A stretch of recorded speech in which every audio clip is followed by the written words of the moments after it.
Hello, viewer. It is my hope that you have had a good week and enjoyed our last episode. Today we look into another condition that affects the state of our minds, which is anxiety. To start with, what is anxiety and how do I know that I have an anxiety disorder? Experiencing occasional anxiety is a normal part of life. Anxiety becomes a problem when it spills over into our everyday lives. However, people with anxiety suffer from constant, excessive, and persistent worry and fear about everyday situations.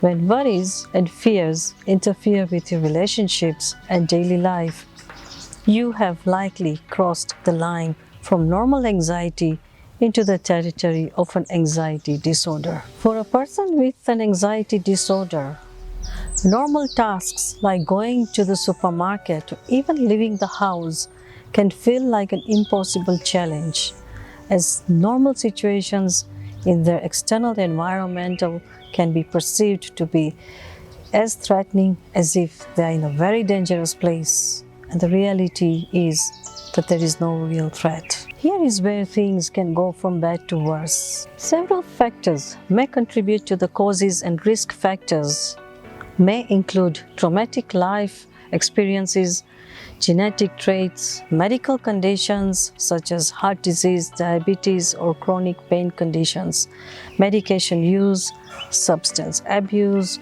ongoing stress about work, finances, or home life, or having any other mental health disorders. Relying on caffeine sources such as coffee, tea, soda, and energy drinks can also cause some people to feel that restlessness and anxiety, especially when consumed in large quantities. So, am I too impatient or am I having an anxiety disorder? People with anxiety like control. They like to know everything that is happening or going to happen so that they can have plenty of time to figure out how to deal with anxiety in any given situation. Spontaneity and surprises are like murder to a person with anxiety. But here's the terrible truth about life: you can't plan for everything. Impatience by itself is normal. We all want something to happen right away. But when impatience starts to affect our actions, it can take over our lives. Anxiety and impatience are linked because being anxious makes it hard to wait for something to happen. So when it comes to individuals suffering from anxiety, people with personality traits are most likely to suffer from anxieties such as overthinking. Anxiety and overthinking are partners in crime.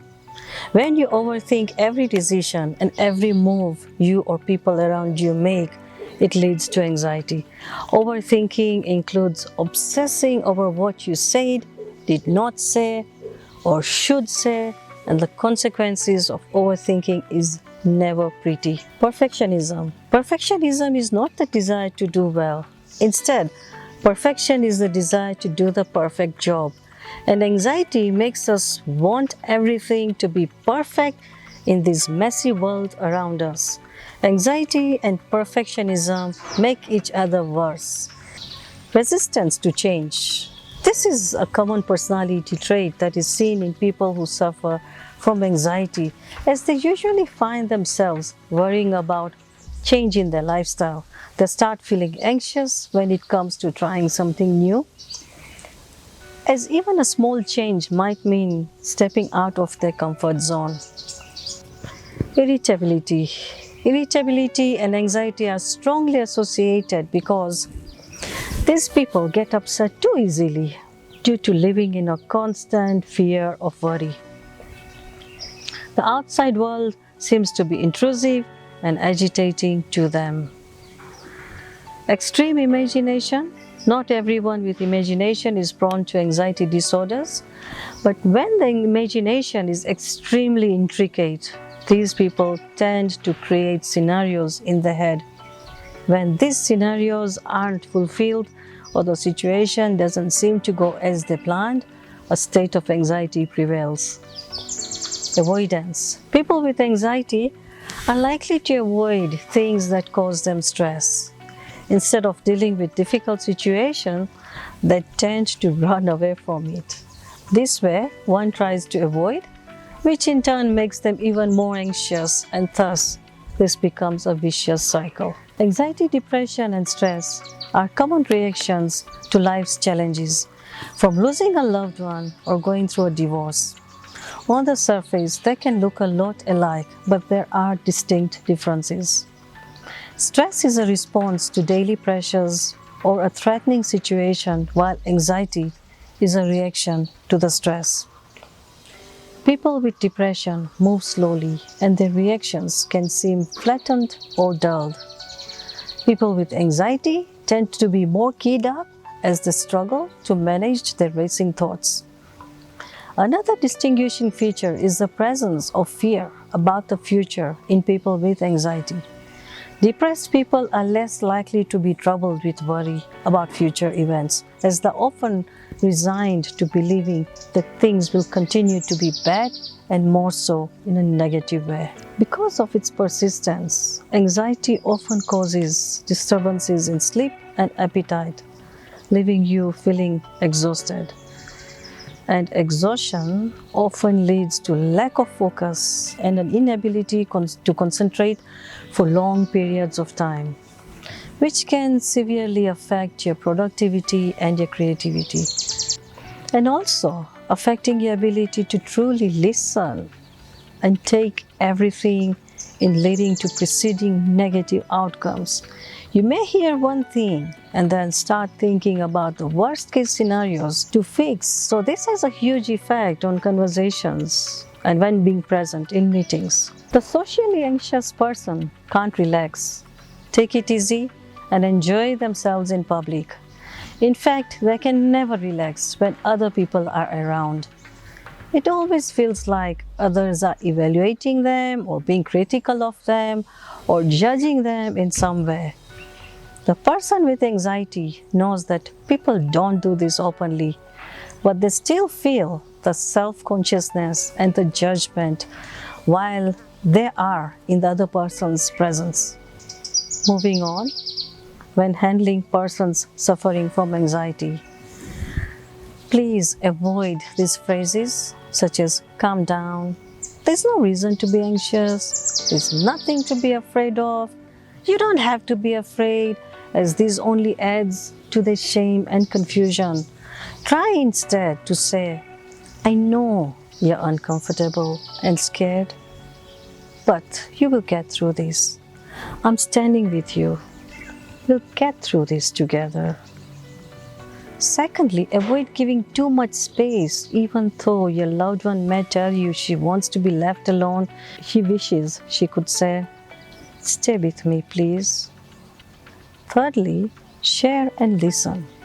Ask questions about how they are feeling or what they can tell you about what's worrying them or scaring them. This will help to illustrate what they need from you, and likewise that you are there, you can help and reassure them. No matter what you say or do, the most important thing an anxious person needs to know is that they are loved and not alone. While most of the anxiety medications are meant to address anxiety, they're often amongst the list of the most abused pharmaceuticals. Due to the elated feelings they often produce, users may quickly find themselves building up tolerance and further becoming more heavily dependent on use in order to remain in control of the anxiety. The dangers of anti-anxiety medications are prevalent, but it's important to understand how they can be impactful for those who abuse the drugs. And as I come to the end of our discussion today, let me mention that when there are successful cures that don't involve numbing medications, and everything that the Western medication prescribes is only putting a bandage on the symptoms, Most doctors will tell you that anxiety and depression are caused by a chemical imbalance. But this too is a symptom. They are not treating the cause, which is an energy imbalance. Anxiety is an energetic symptom in your body created by your mind. As a matter of fact, many of the problems that people are facing today are based on the suppression, avoidance, or fear of their natural emotions. So then, is it possible to reverse it through the journey process? To become conscious of thoughts and feelings related to an imagined horrible outcome?